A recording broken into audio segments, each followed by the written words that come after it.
At 2:17 a.m., a sleek, go-fast boat roared over the waves at nearly 50 knots. No signal on AIS, no lights. It was just a whisper on radar, a ghost moving in the night. High above, a U.S. Coast Guard surveillance aircraft tracked every ripple, confirming something no fisherman could deny. This was no fishing run. On its deck sat bundles of pure cocaine, valued at more than $40 million. The cargo was too large, the method too brazen, the stakes impossibly high. For cartel smugglers, this was supposed to be another safe transit. Their route was familiar, their tactics honed, but they had never faced the precision of U.S. Coast Guard in full pursuit. As the boat cut through darkness, warnings crackled. "Stop now, you are entering U.S. interdiction waters." They ignored them. Warnings turned to tracer fire. Still no surrender. Then, the decisive moment. The Coast Guard deployed its elite team. The .50 caliber rifle spoke louder than any ultimatum.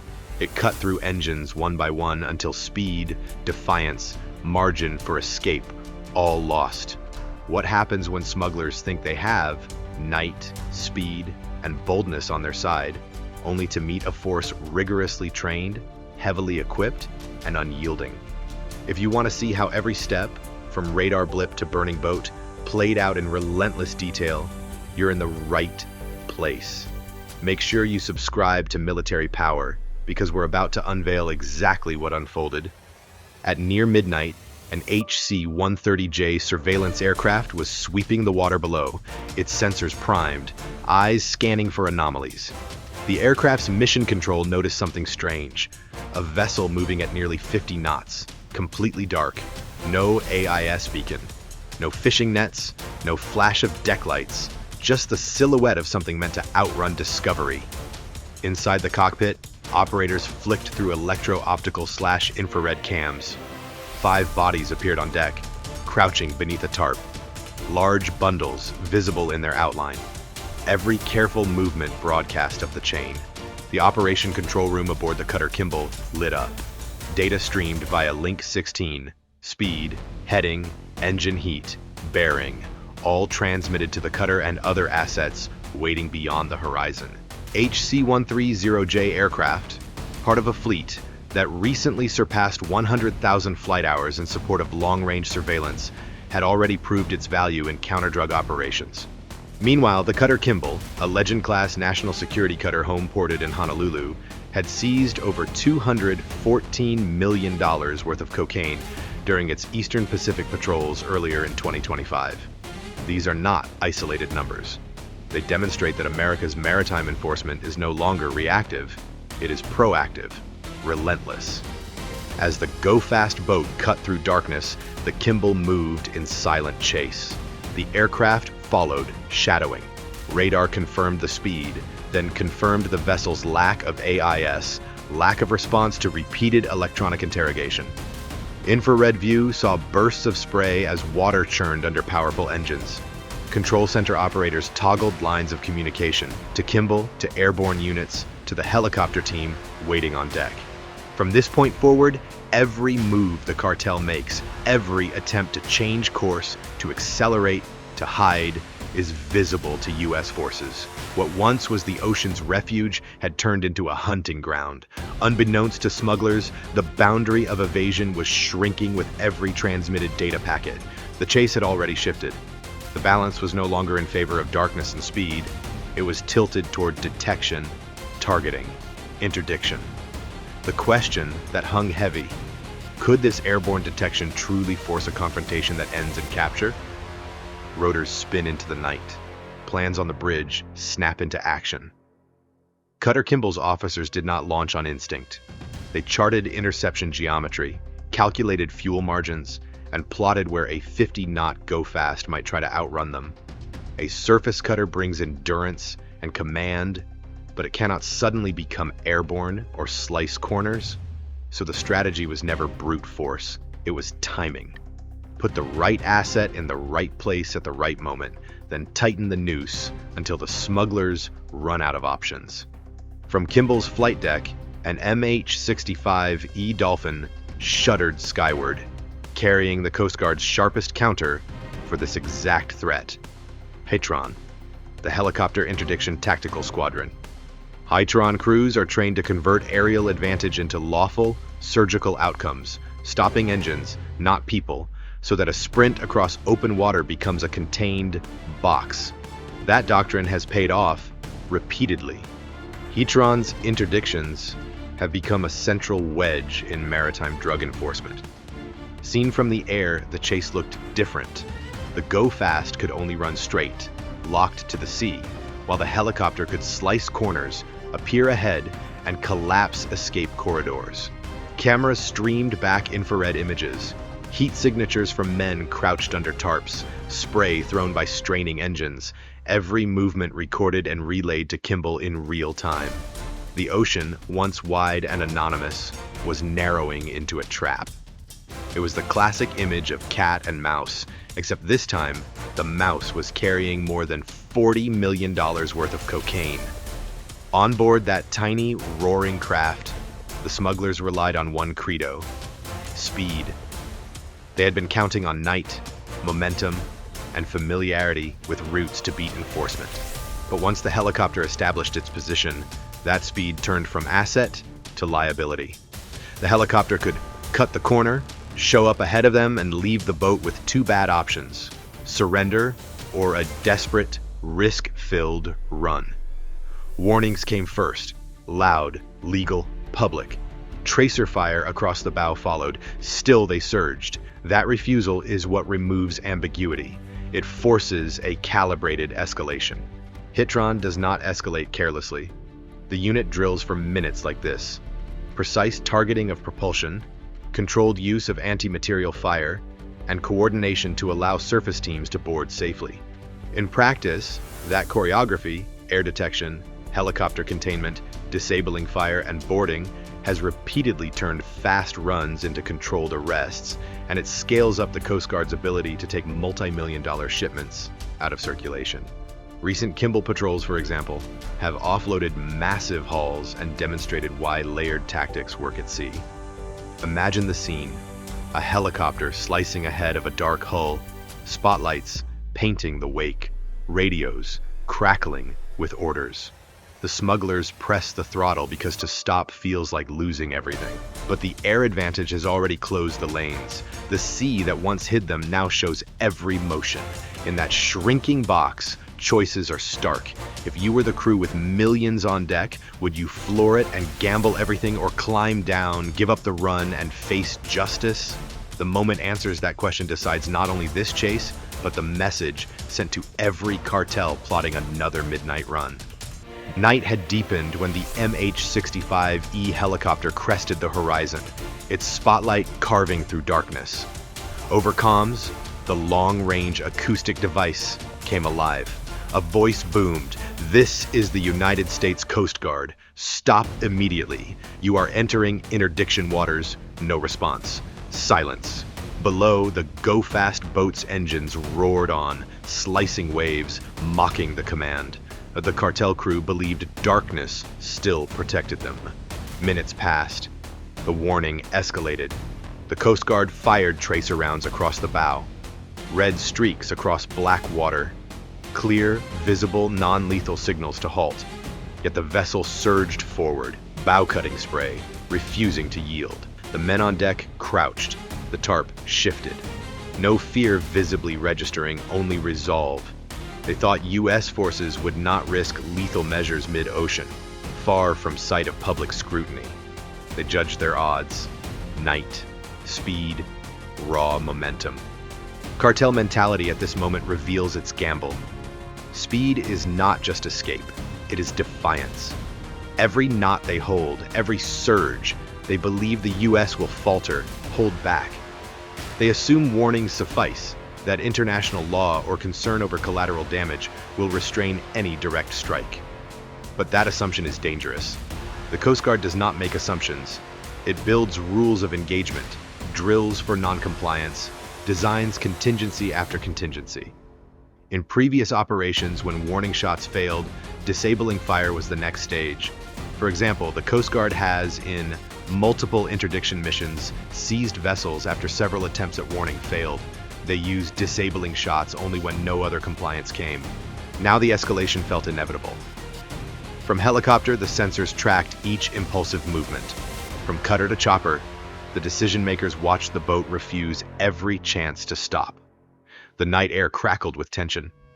But in that moment of peak defiance, the smugglers crossed the threshold into greatest danger. It was no longer just a chase, it was confrontation. They had ignored the LRAD warning. They had dismissed warning shots. By maintaining speed, they had painted a target on themselves. Under the laws governing maritime interdiction, refusal to heed warnings gives authorities the right to escalate force, to disable, even to fire on engines. This is what the cartel did not fully grasp. Once they refused compliance, once they ignored every alert, they relinquished safe ambiguity. They invited the decisive strike. Silence hangs before the strike. The ocean holds its breath. The U.S. Coast Guard's aircraft and cutter align. The Hitron sniper grips the barrel of the rifle. They aim not at people, at escape. They aim at engines, propulsion, the mechanism of flight across night water. The cartel boat, pulsating with power, now hurtles toward a turning point. A decision looms: full throttle or surrender. What happens next changes everything. In that suspension, with tracer fire still glinting, with warnings echoing into void, the night stops being a veil and becomes a spotlight. Danger highest now, not because of speed, but because consequences have been set in motion. The night air crackled with tension when Hitron made its move. From the MH-65E helicopter, the rifle gunners prepared a Barrett M107.50 caliber heavy rifle, the kind of weapon built for power, not for show, but to render a vessel powerless. This was no longer a chase measured in yards or nautical miles, but in milliseconds and reactions.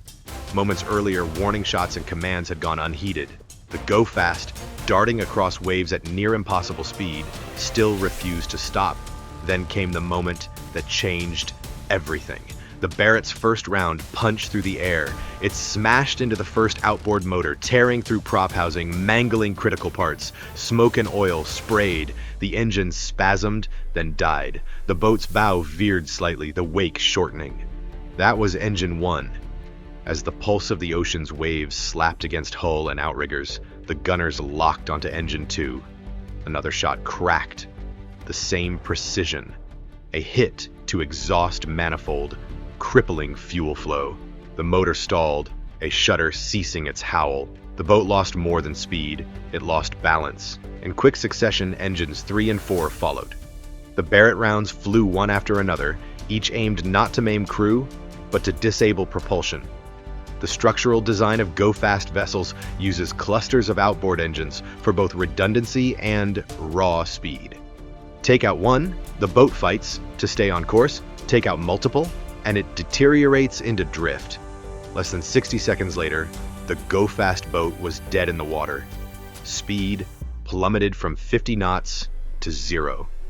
Propellers stilled. From a roaring, sprinting shape slicing through night waves, it became a quiet silhouette battered by surf and wind. The reflection of moonlight danced across stationary hull.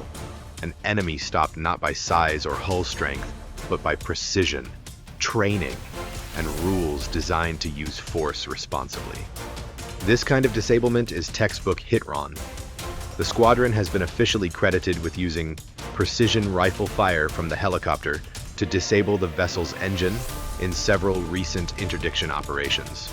In one case, Hitron aboard Cutter Midget interdicted over 3,600 pounds of cocaine, worth nearly $46 million, after a non-compliant vessel refused warnings and was disabled via airborne force. The significance is not just in the weapon, but in the discipline. Every shot accounted for. Hitron crews trained for hours for moments like this, standing on platforms that sway, aiming at motors that spin and spray water, under pressure that tests nerves. The decision to shoot a material target, not human, reflects both strategic restraint and legal tightrope walking. The aim is to disable, not destroy beyond repair, incapacitate, not massacre. Once all 4 motors fell silent, the chase ended. Cutter Kimball's smaller pursuit boats edged in. Boarding teams readied themselves. There was no high-speed escape now. The smugglers had gambled on speed, on night, on ambiguity, but the capability of Hitron turned that gamble into a failure. Crucially, this moment showed something deeper. The U.S. Coast Guard's willingness to escalate force in calibrated steps, warning, tracing, disabling, within a framework that seeks to minimize unnecessary harm while enforcing the law. It reflects both moral and operational seriousness. The ocean, often thought to offer cover to smugglers, had instead become a stage for precision, reach, and decisive control. As the moon rode high, reflecting off motionless motor casings and the sea's black surface, it was clear. Speed alone does not win when a force built for vigilance, coordination, and lawful escalation is already watching. The cartel's boat lay still. The Coast Guard's strike had landed. The ocean was still when the small, rigid hull pursuit craft slid alongside the go-fast boat. Cutter Kimball's boarding teams leaned over rails, full kit on, hearts hammering. The 4 disabled outboard motors stuttered. The once roaring vessel drifted on its own momentum. 5 men on deck froze, caught between escape and capture. Kimball's team surged aboard. In one fluid motion, they slammed the deck, shouting commands, cuffing wrists, securing hands. No gunfight, no lunging struggle, just fast, disciplined force. Cargo tarps were peeled back. Hidden beneath, thousands of bales of cocaine, sealed tight, wrapped for long transit. The contraband was transferred to evidence boats, carefully logged, marked. Every bale weighed, every container photographed. The cocaine destined for lab testing, prosecution, destruction. Meanwhile, the custody of the 5 smugglers established under U.S. law, Miranda rights, transport to Cutter, then port for federal charges. The sea around, dark and cold, bore witness to what authorities call a vessel without national claim, or stateless vessel. The boat flew no flag, bore no papers. That status allowed the Coast Guard to treat it as if it belonged to no sovereign state, making legal disposal possible. With environmental concerns, navigational hazards, risk of reuse, the decision was made. The vessel was set ablaze, burned so that nothing salvageable remained. Flames licked at tarps, hull, machinery. Then it sank. Water swallowed the bow, stern collapsing in fire-soaked wood or fiberglass. Only smoke, ash, and an empty wake remained in the moonlight. Back on Cutter Kimball, the 5 detainees sat in custody, stunned.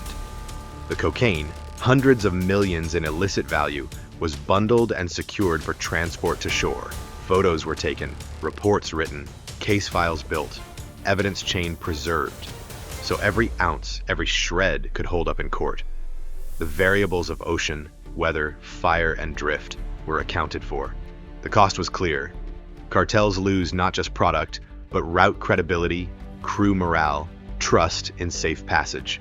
For the U.S., this is victory. An entire operation, from detection, chase, escalation, precision strike, to boarding, worked. The message engraved in sea and law: defiance has consequence. Speed cannot outrun coordination. Darkness cannot hide bold guilt. But the final image lingers. A boat aflame, sinking into night. The ocean reclaiming what Cartel thought belonged to them. The smugglers are in cuffs. The drugs locked away. The vessel destroyed. The sea returns to silence. Now here is the question that ripples outward. If cartels see a gamble of more than $40 million end in flames and arrest, will others still risk throwing billions into the deep sea? The chase was over, yet its echo carried far beyond the dark stretch of the Pacific where it began. What started as a faint radar whisper ended with a silent hull sinking into the sea, its crew in custody, and millions of dollars in contraband destroyed. For the U.S. Coast Guard, this was not just another arrest. It was a vivid reminder of what persistence, training, and layered technology can achieve in a theater where the enemy believes speed and secrecy are enough. In recent years, these kinds of operations have multiplied. Coast Guard teams patrolling the Eastern Pacific have seized record hauls. In 2025 alone, cutters offloaded more than $517 million worth of cocaine and marijuana interdicted during months-long deployments. Each interdiction represents not only drugs kept off U.S. streets, but also proof that networks built on fear and profit can be punctured by vigilance. The interception of this go-fast vessel fits into that wider picture, showing that no route, however familiar to cartels, is truly safe. What lingers most from this episode is the choreography of escalation. Step by step, the Coast Guard gave the smugglers every chance to stop. First the warnings, then the tracers. Only when defiance became absolute did the helicopter's riflemen fire disabling rounds. It was a measured approach, restrained but decisive, a reflection of how U.S. maritime forces balance law enforcement with lethal capability. For young viewers watching this unfold, it might seem cinematic, like something drawn from a film. Yet the reality is harsher, more consequential.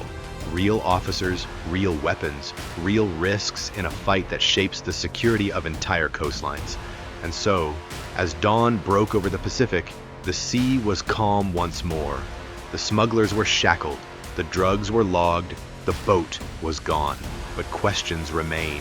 For cartels that watch and learn, does the loss of more than $40 million in one night serve as a warning, or simply another cost of doing business? Will they adapt with new tactics, or will the Coast Guard's expanding aerial and naval presence close the gaps before adaptation can occur? That is the uncertainty that hangs over every patrol, every launch, every radar sweep. One chase may be over, but the larger battle continues. If you want to keep uncovering how technology, training, and strategy collide on the front lines of modern conflict, make sure you subscribe to Military Power. The next story may be already unfolding on the horizon.